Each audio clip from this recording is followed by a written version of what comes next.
Hi, welcome to the channel and thanks for watching. My name is Rito. So one of the first videos that I ever made when I started this channel was a mod that I did to my Boss GE-7. This is not the actual pedal that I used for the mod in the first video, but I had bought a GE-7 and I wanted to mod it, and I did some stuff to the op amps and made a video about it, and since then that video has gotten quite a lot of views, way more than I ever expected, and also subsequently those views have generated quite a few comments and questions, and so I made several more videos addressing those questions, and so as a result I think I have 3 videos on the GE7 alone on my channel now. And I thought I was totally done with videos about the GE7 or any equalizer pedal until the other day I came across this guy. And this is the Ibanez GE10, so it's part of the 10 series, and it doesn't seem to get a lot of attention, and this was being sold as not working, and I just looked at it and I was pretty sure that whatever was not working on this was going to be repairable just based on how clean it was. I mean, you could see that it's near mint almost. It's very, very clean. And so I figured whatever happened to this that made it not work was not going to be a catastrophic issue within the pedal, just based on how clean it was. Brought it home, took it apart, and found out what was wrong. So just to go over it real quickly, the sliders are on a separate PCB board from the main circuit, and so there are 8 sliders, and so those long, I don't know if you've ever seen what the slider volume pots look like, but they're long, these long volume pots, they're stuck on their own PCB board. And turns out, so if this is the front side, the back side is where the traces are, and one section of the traces was cracked, and I'll pop up a picture so you can take a look at what it looked like before I fixed it, but I'm guessing that somehow, somewhere, the previous owner probably applied too much pressure on the sliders. Maybe he stepped on it, maybe something fell on it, but it just sort of, if this was the PCB board and these were the sliders, when you push down on it, it's going to flex that PCB board just a little bit because it's being held by screws on the top and the bottom. And so I'm guessing that it somehow flexed the PCB board enough to crack the traces on the other side. And so the crack didn't go through the entire PCB board, it was only on the traces, and only a small section of the traces. So it was a relatively easy fix. I'll pop up another picture to show you how I fixed it. And so now it's in perfect working condition. And so I figured, well, as long as I have this, I might as well do a comparison against the GE7. I don't know if maybe you could try to get this in focus, but as far as functionalities go, these two pedals are exactly the same. So the same frequencies on the sliders, same dBs for the plus and minus, so they're both plus and minus 15 dB of range, and also you have the level knob, and so yeah, it's exactly the same functionality for these two pedals. And so I couldn't find a schematic for the GE10, but I'm just guessing that it's going to be very similar to the GE7 because they are pretty much exactly the same as far as functionality goes. So I'm guessing that this is probably going to be relatively close to how a GE7 is internally. But when I took it apart and looked at the main PCB board, I noticed that it had 4 JRC 4558 op amps in there, and I'll try to put another picture up. But whereas the GE7 has 3 022 style or 022 family op amps, some of them were made by JRC, some were made by Sharp, and I think there might be others in there as well, and then one 4558. The 022s were probably chosen because of their low power consumption, allowing the user to use the GE7 with batteries for an extended period of time. but that op amp also causes a bit more noise than some of the more quote-unquote hi-fi op amps, which the 4558 is kind of part of that family. In the mods that I've done to my GE7s, I've used 5532s, and more recently I've used a 2114, which is said to be an improvement of the 5532. And if you watch my previous videos, that does seem to lower the noise floor quite a bit. So, but I was just curious to see if it's using 4 4558s, that this pedal might have a lower noise floor in its stock form. And so I thought I'd just shoot a very quick video comparing the G10 against a stock G7 made in Japan, and also one of my modded G7s. And so it's just going to be a very quick comparison comparing the noise floor. Several people have asked if they sound any different before and after the op amp change on the G7s, and you'll probably be wondering, well, does the GE10 sound different compared to the G7?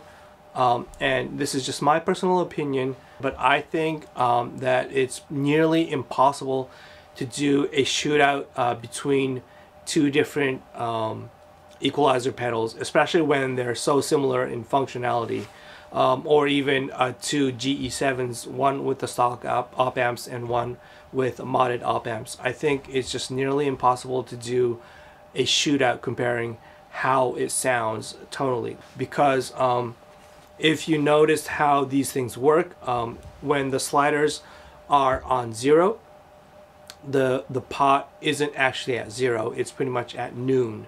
So having the pots at 0 doesn't mean that the pot value is at 0, it's just at noon, or right in the middle of whatever that pot is. And so if you think of pot tolerances, there could be the slightest amount of difference in the pot values. And also there is an indent click on the middle, but it's not like a perfect click, so you can kind of wiggle it around even within that click. And so if you think about it, even the slightest movement in any one of these pots is going to give you just a hint more or less mid-range or treble or bass or whatever. And so if I were to try to do a shootout between a modded G7 and a stock G7, claiming that I have all the sliders at 0, it's not going to be a perfect comparison. Some people are going to hear maybe a little bit more mid-range or a little bit less treble or something, and people are going to draw their conclusions saying, well, this has a little bit more mid-range, or this has a little bit more treble, or whatever. And so it's not a fair comparison because of how these are designed and how you have variations in pot values. So I'm not going to do a shootout comparing how these are going to sound, because I don't want people to draw conclusions with the possibility that I happen to have the slider just a little bit on one side or the other.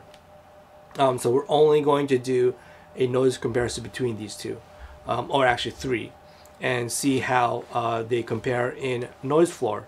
So yeah, let's go on and compare this against modded G7 and a stock made in Japan G7. Hope you enjoyed the video, and please share your thoughts and questions in the comment section below. And as always, thanks for watching. Okay, so very quickly before we go into the shootout, I just want to explain today's setup. I have my red Strat with me, and that's going straight into the Ibanez, and then into the 2 pedals, into this is my modded OD2, and then that goes straight into the amp. So I just want to go through the tones real quick so you get an idea of what kind of gain we have, because we do need a little bit of gain to accentuate the noise. I have a video where I go through the modded and stock GE7s with a clean tone, and you could pretty much not hear any difference in noise floor when it's clean. So we do need to have a little bit of gain, and I just wanted to demonstrate how much gain we're going to have. But anyway, so let's start. I'm on my neck pickup on the Strat, and this is what it sounds like.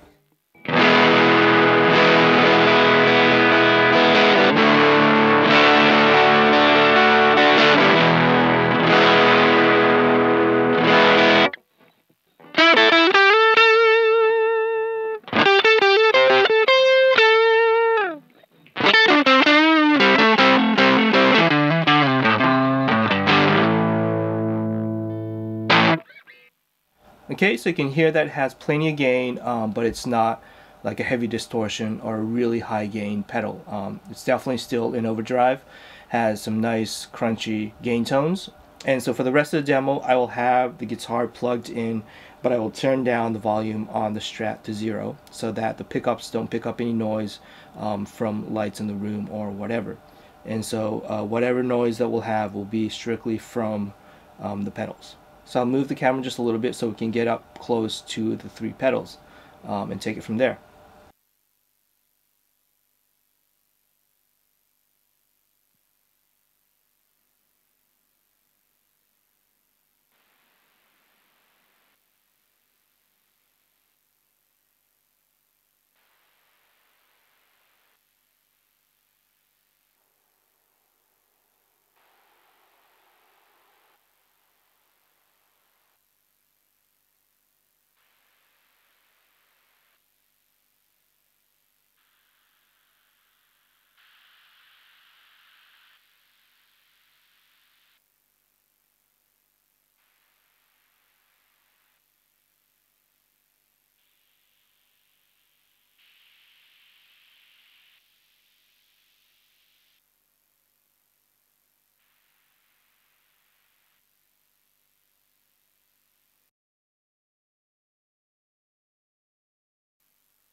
Okay, so I'm shooting this video after I edited the video and listened to the audio playback.